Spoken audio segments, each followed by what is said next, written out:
Autonomic function tests are tests which are used to assess the presence of autonomic dysfunction. And this autonomic dysfunction can be present in either sympathetic limb or parasympathetic limb, or it can be present in both. So it is used to detect that. Then how much is the severity of this dysfunction and also the distribution of this dysfunction. So what are the various autonomic function tests? We broadly classify autonomic function tests as cardiovagal, adrenergic, and sudomotor. Cardiovagal tests are used to assess the parasympathetic activity, and we see the heart rate responses in various tests. Adrenergic tests are used to evaluate the blood pressure responses in various tests, and that is why it is an indicator of sympathetic activity. Sudomotor test, on the other hand, assesses whether the problem in the sympathetic system is in preganglionic fibers or in postganglionic fibers. Every sympathetic nervous system has a preganglionic fiber which arises from the spinal cord, and then it synapses with a postganglionic fiber. Preganglionic fiber in sympathetic system releases acetylcholine, and postganglionic fiber releases norepinephrine and epinephrine. In parasympathetic system, preganglionic fiber releases acetylcholine and postganglionic fiber also releases acetylcholine. Now, when we are assessing sudomotor activity, we are basically assessing the sweat gland activity, and sweat glands are supplied by sympathetic fibers, but again the postganglionic fiber is also releasing acetylcholine. Okay, so this fundamental we have to remember to understand what is happening in the sudomotor test. Now, why are we assessing heart rate responses when we talk about cardiovagal activity, but blood pressure responses when we talk about the adrenergic activity or sympathetic activity? See, heart is supplied by both sympathetic and parasympathetic nervous system. The conducting fibers, they are supplied by both. So, both are responsible for changing the heart rate.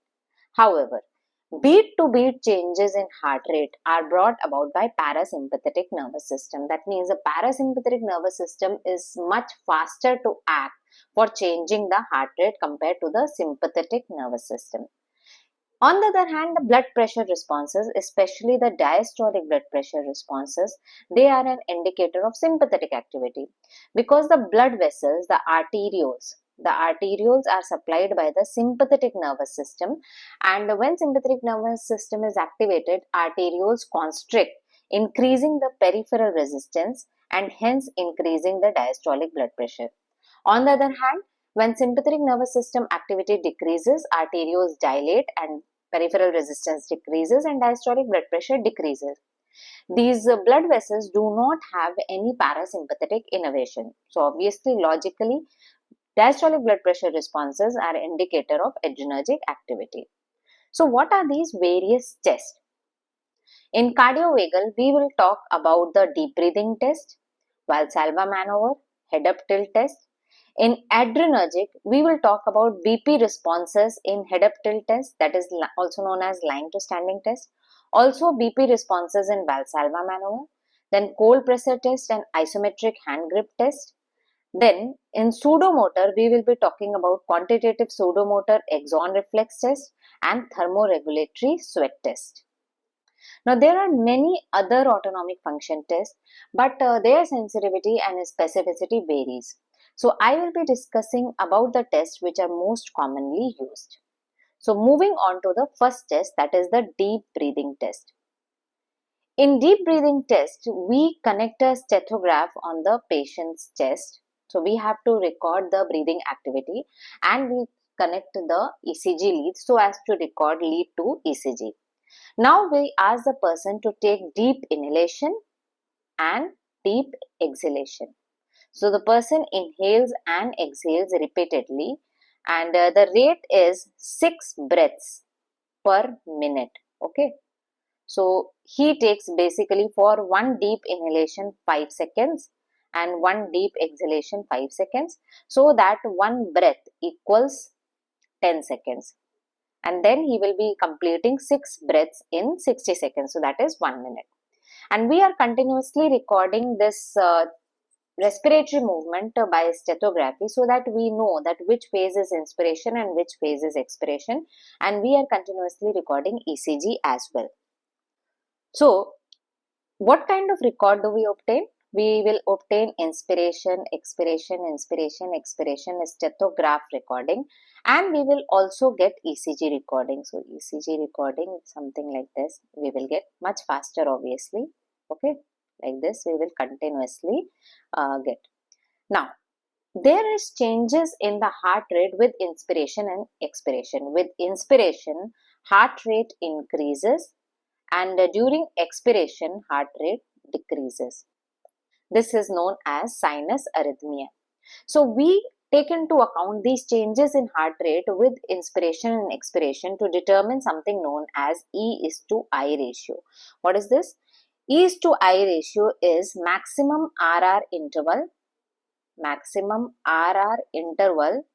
during expiration, okay, divided by minimum RR interval during inspiration. See, in expiration, heart rate is decreasing, so that means each beat will be much farther apart during expiration. In inspiration, heart rate is increasing, so beats will come much closer. So RR interval, because the beats are farther apart, RR interval is going to increase in expiration. So we count that RR interval. If we know the ECG paper, we can count the horizontal squares in between two ECG peaks, okay, two RR interval peaks. We count the horizontal square, and each horizontal square, horizontally it is 0.04 seconds, okay. So we count, say suppose it is 4 squares, so 4 into 0.04, it will give you 0.16 seconds. So similarly, you determine minimum RR interval during inspiration, and we will get E:I ratio. When this E:I ratio is less than 1.20, that is considered as abnormal. That is one thing. Second thing, in deep breathing test, we can also determine the variation, the difference between the maximum and minimum heart rate during inspiration and expiration. Actually, we have to scan the full ECG. For 1 minute, we have to scan the full ECG, and we have to determine the maximum heart rate and minimum heart rate. And normally, this variation is approximately 16 to 20 beats. That means if we determine the heart rate using the RR interval during inspiration, that will be, say suppose 100, and if we determine the heart rate using the RR interval during expiration, that will around say suppose 80-82 beats per minute, okay. Now this variation in heart rate from inspiration to expiration changes with age. So there are certain nomograms which help us determine what is the normal values of this variation. Moving on to the next test, that is Valsalva maneuver. What is this Valsalva maneuver? In Valsalva maneuver, the person is asked to breathe in a manometer. A tube is connected to the manometer, and the person is asked to exhale, forceful exhalation into the manometer, so that a pressure of approximately 40 millimeter mercury is maintained in the manometer. Now, when the person is exhaling, he should exhale it from the chest. The pressure should not only by accumulating air in the mouth, okay. So this exhalation should be via open glottis, okay.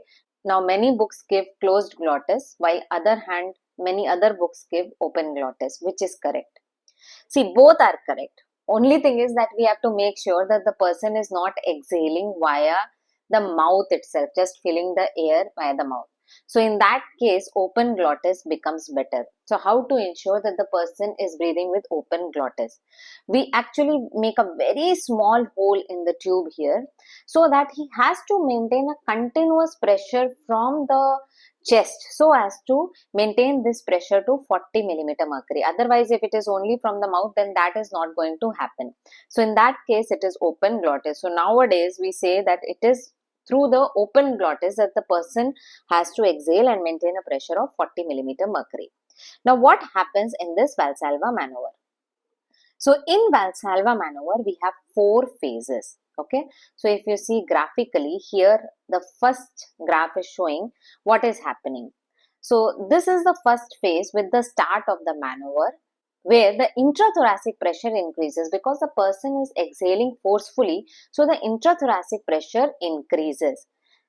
Then the exhalation is maintained for approximately 15 seconds, and then as he releases the exhalation, there is decrease in intrathoracic pressure again, so that is phase 3. And then after the release, again the recording is made during the phase 4. So we have 4 phases of Valsalva, that is start of the maneuver, just when the person starts exhaling, then maintenance of the maneuver, then release of the maneuver, and then after the release of the maneuver. We have 4 phases. Now in these 4 phases we have different responses. So first and third response are the mechanical responses. We are not interested in that, but we'll just see that what is happening. So in first and third response, you see, first response, there is increase in intrathoracic pressure. So because of this increase in intrathoracic pressure, there is compression of the aorta. Okay, there is like sudden compression of the vessel which is coming out of the thorax, that is the aorta, and this leads to push of blood in the aorta, increasing the blood pressure. On the other hand, in phase 3, because of the release of this intrathoracic pressure, the person has released the maneuver, there is decrease in the blood pressure. Okay, so this small fall which you are seeing, that is decrease in the blood pressure because of decrease in the intrathoracic pressure, release of the pressure on the aorta. Okay, so there is sudden release. But remember, these are only mechanical responses. We are not bothered about these responses when we interpret Valsalva maneuver.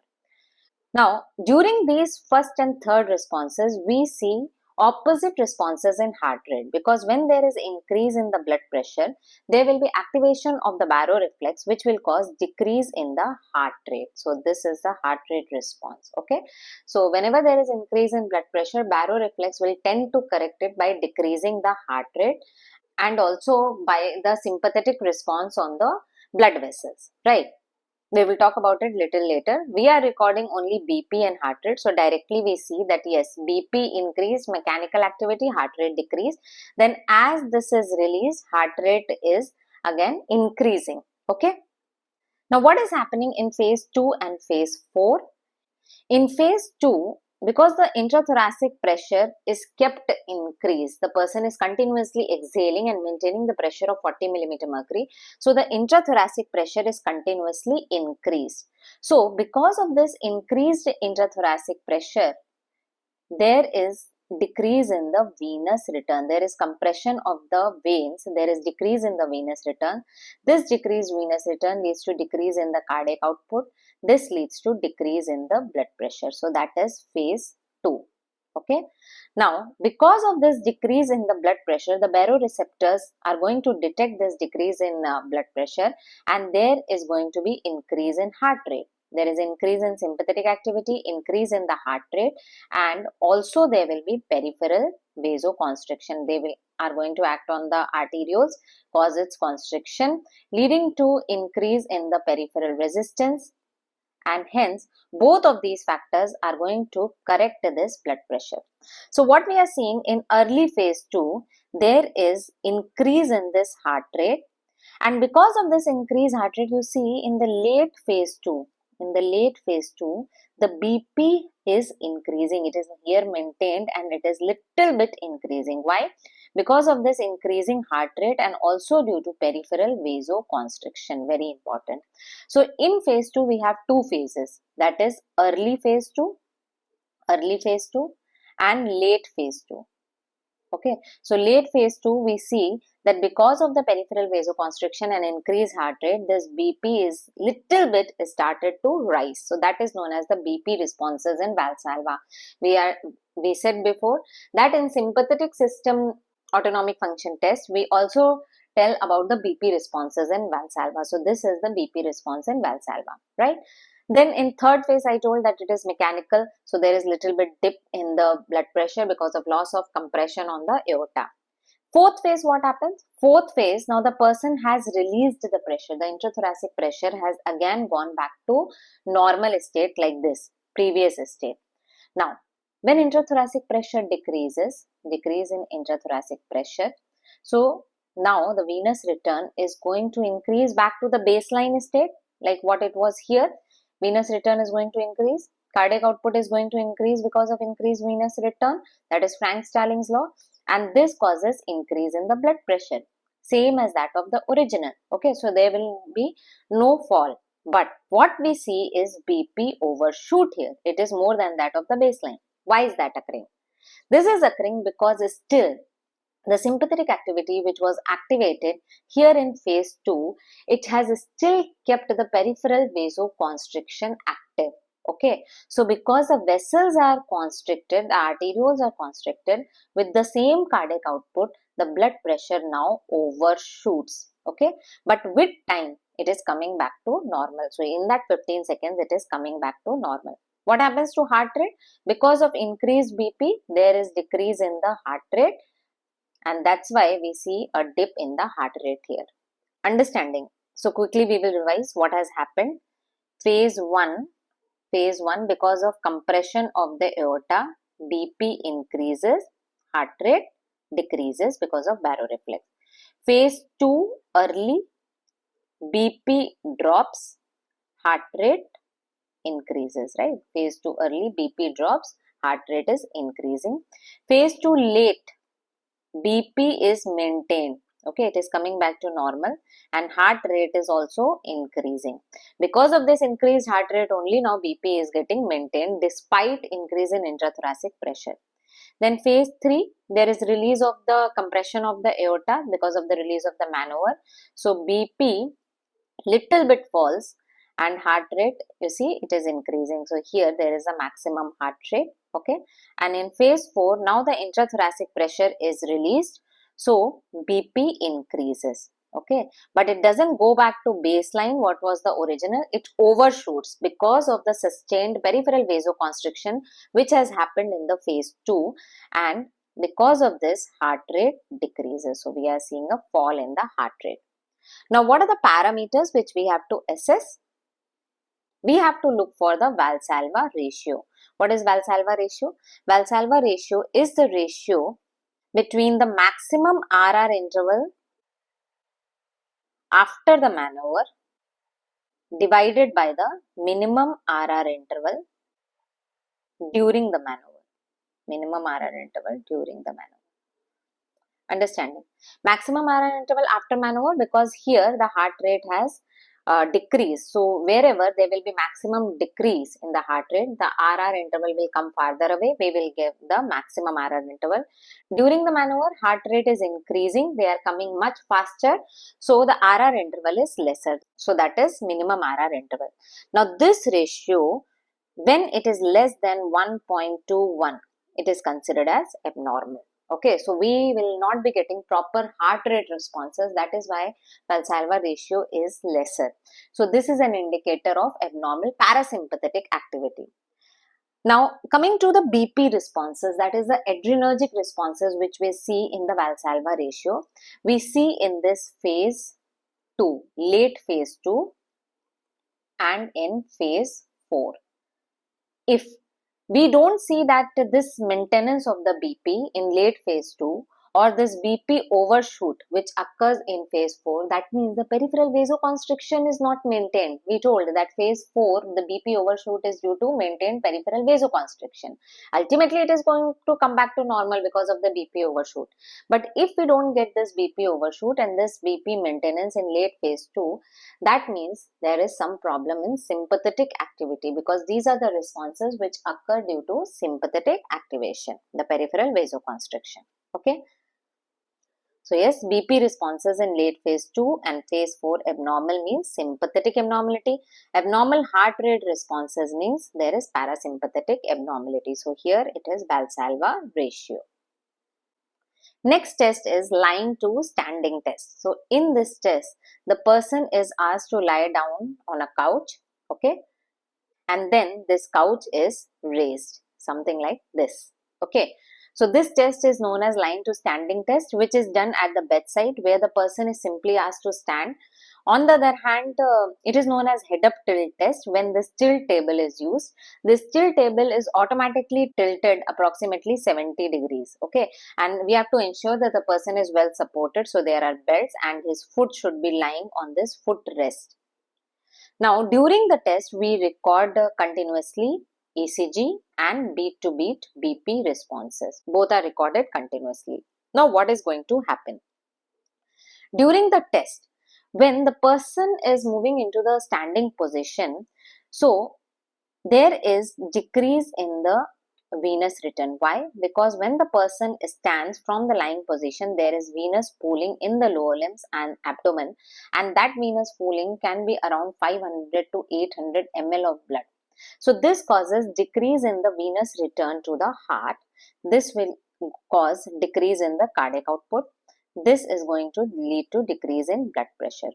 Now this decreased blood pressure which has occurred due to the effect of the gravity, due to the pooling of the blood, that is detected by the baroreceptors, which correct this blood pressure very fast. Within 15 seconds they correct this blood pressure, and that is by activation of the sympathetic system and inhibition of the parasympathetic activity. So there is increase in the heart rate and there is increase in the sympathetic activity, which leads to increase in the peripheral vasoconstriction. So see, similar what we saw in the Valsalva maneuver. In Valsalva maneuver, we are seeing with increased intrathoracic pressure. Here we are seeing with the effect of the gravity. Okay, so increased heart rate, that is the parasympathetic response. So we are continuously monitoring from the baseline. The person was lying for approximately 20 minutes, adequate rest is obtained, and then this tilt table is raised very fast. In approximately 5 seconds, 3 to 5 seconds, the tilt table is raised. Okay, so we monitor this heart rate responses and the BP responses. Now in lying to standing test or head up tilt test, we determine something known as a 30:15 ratio. What is that? So we are continuously monitoring the heart rate. When the person stands, say suppose at this point the person stands here, now the BP is going to fall. BP will start falling, and this is going to be detected by the baroreceptors within 3 seconds. Yes, it is very fast. Within 3 seconds it is going to be detected and it is going to be corrected. So here somewhere the heart rate is going to increase. Okay, that means the RR interval will decrease. So this happens at approximately 15th heartbeat from the point of standing. It is only approximately. Okay, and then when there is correction of the blood pressure because of increase in the heart rate and peripheral vasoconstriction, there is correction of the blood pressure. But the correction is so fast that there is little bit overshooting of blood pressure. Okay, let me draw a little bit. Say suppose this is the blood pressure, systolic, diastolic, systolic, diastolic. With standing, this will fall little bit like this. Okay, and then with correction it will start increasing, but the correction is so fast that it will go up little bit. Okay, so by 15 seconds this correction will be over, but there are oscillations. There is increase in this blood pressure.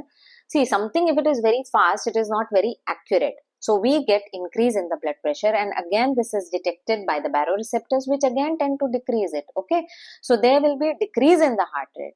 So for correcting this, there is decrease in the heart rate, and again this blood pressure will start coming down like this. Okay, so this oscillations continue for some time, increase, decrease in the blood pressure. Ultimately it will come back to a stable position. Okay, so that means that for correcting there is increase in the heart rate, and when the BP overshoots there is decrease in the heart rate.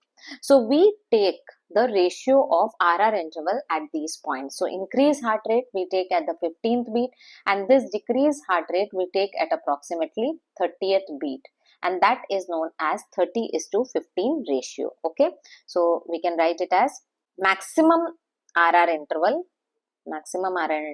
at approximately 30th beat.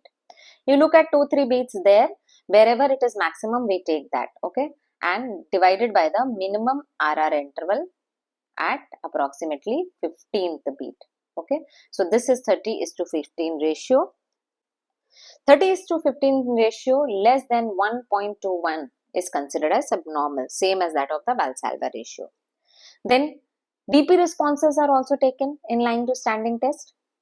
So in BP responses we take a fall of systolic blood pressure of greater than 20 mm mercury of greater than equal to 20 millimeter mercury and a fall of diastolic blood pressure greater than equal to 10 millimeter mercury, that means there is no correction of this blood pressure despite the heart rate increase. That means the peripheral vasoconstriction is not happening.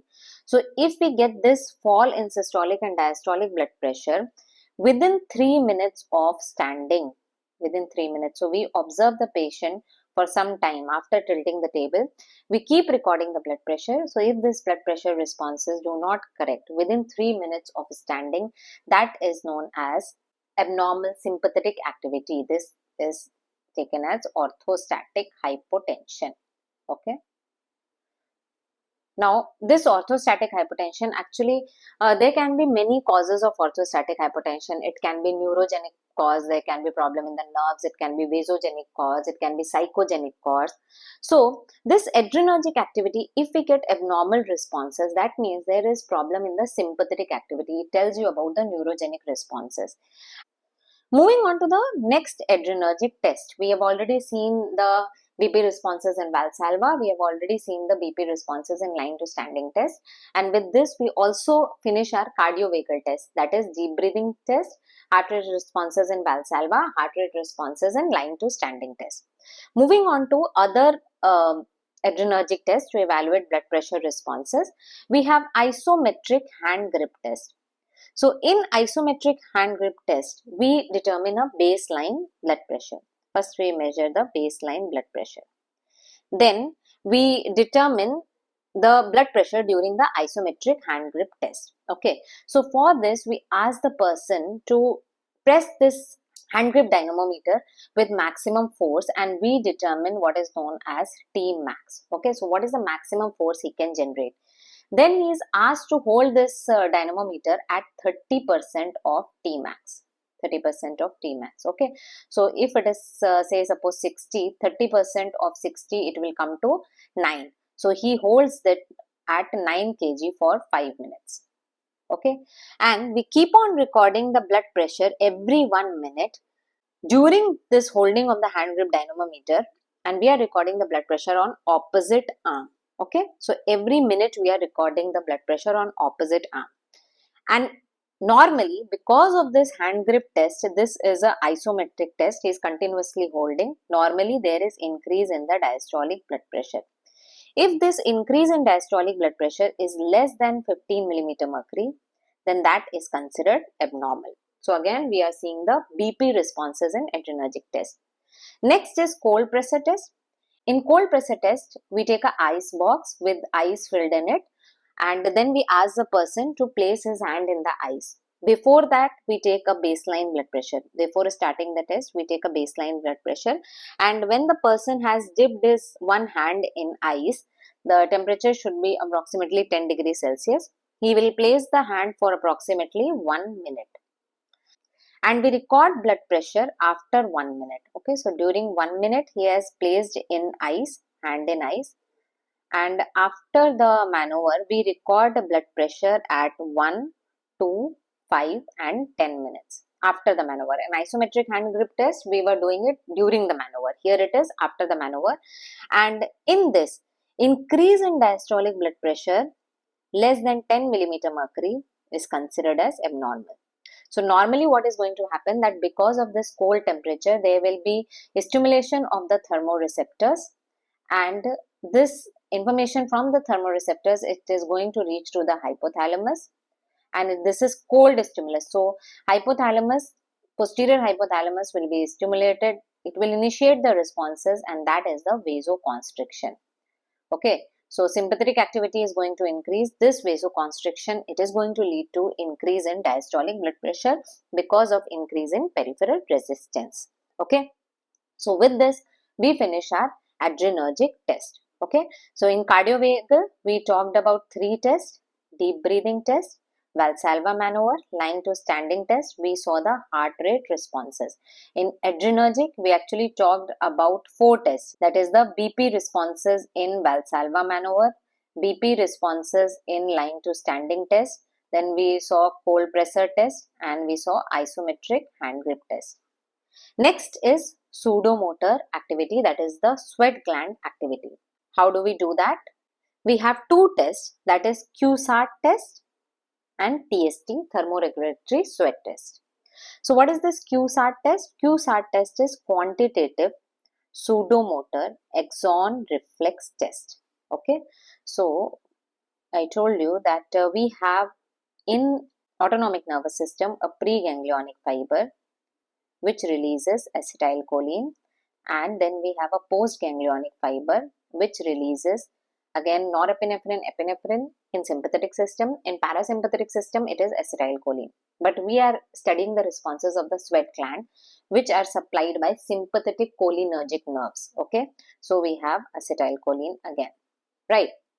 Now what we do, we inject the person with acetylcholine by means of an electric current. Okay, so there is some actually container is there where we put acetylcholine, and then it is battery operated. We start the current so that there is little bit injection of acetylcholine into the patient's skin.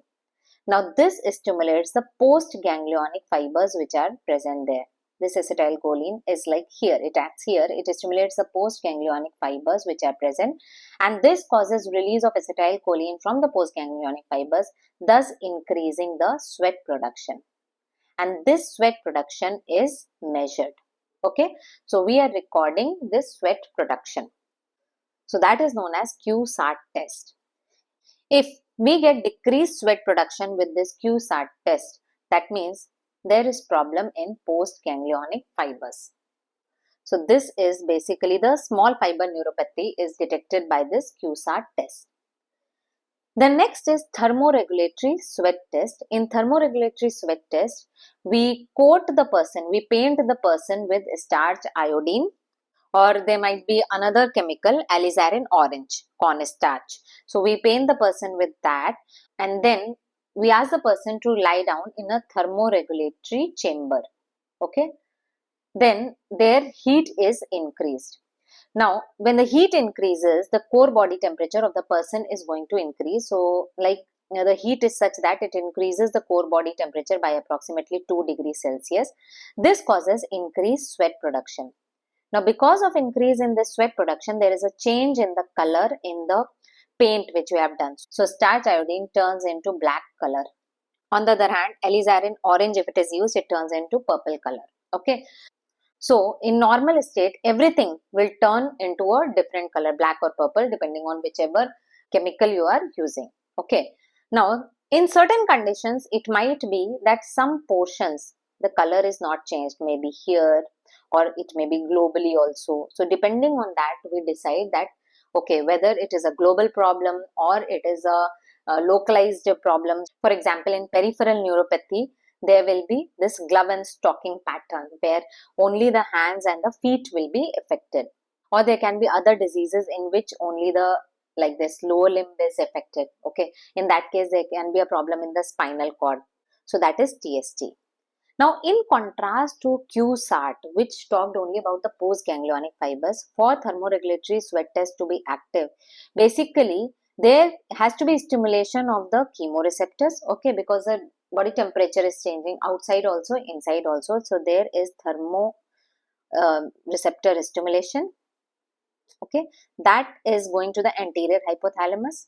Anterior hypothalamus, because we are talking about the sweat responses. Anterior hypothalamus activates the responses to heat. Okay, anterior hypothalamus, and there will be increase in the sweat production. So in this, both preganglionic as well as postganglionic fibers should be active. If there is problem in any of these, this will be abnormal. Okay, so how to interpret this? If QSART is abnormal and TST is also abnormal, that means there is a problem in the postganglionic fibers. Okay, if it was preganglionic fibers, then QSART will be normal. Okay, because we said that QSART is only detecting the postganglionic fiber activity. Preganglionic fiber, it is abnormal, no problem. Acetylcholine which we have injected, it will act on the postganglionic fiber. There will be normal sweat production. Okay, so if QSART is normal but TST is abnormal, that means there is problem in the preganglionic fibers. Okay, so a combination of these two tests will tell you that whether the problem is in preganglionic fiber or in postganglionic fiber. So fundamentally, we have seen how autonomic function tests are used to detect the presence of this abnormality. Then where is the abnormality, whether it is sympathetic, parasympathetic, and also to differentiate between preganglionic and postganglionic fibers abnormality. So that was all about autonomic function test. Thanks for watching the video. If you liked it, do press the like button, share the video with others, and don't forget to subscribe to the channel Physiology Open.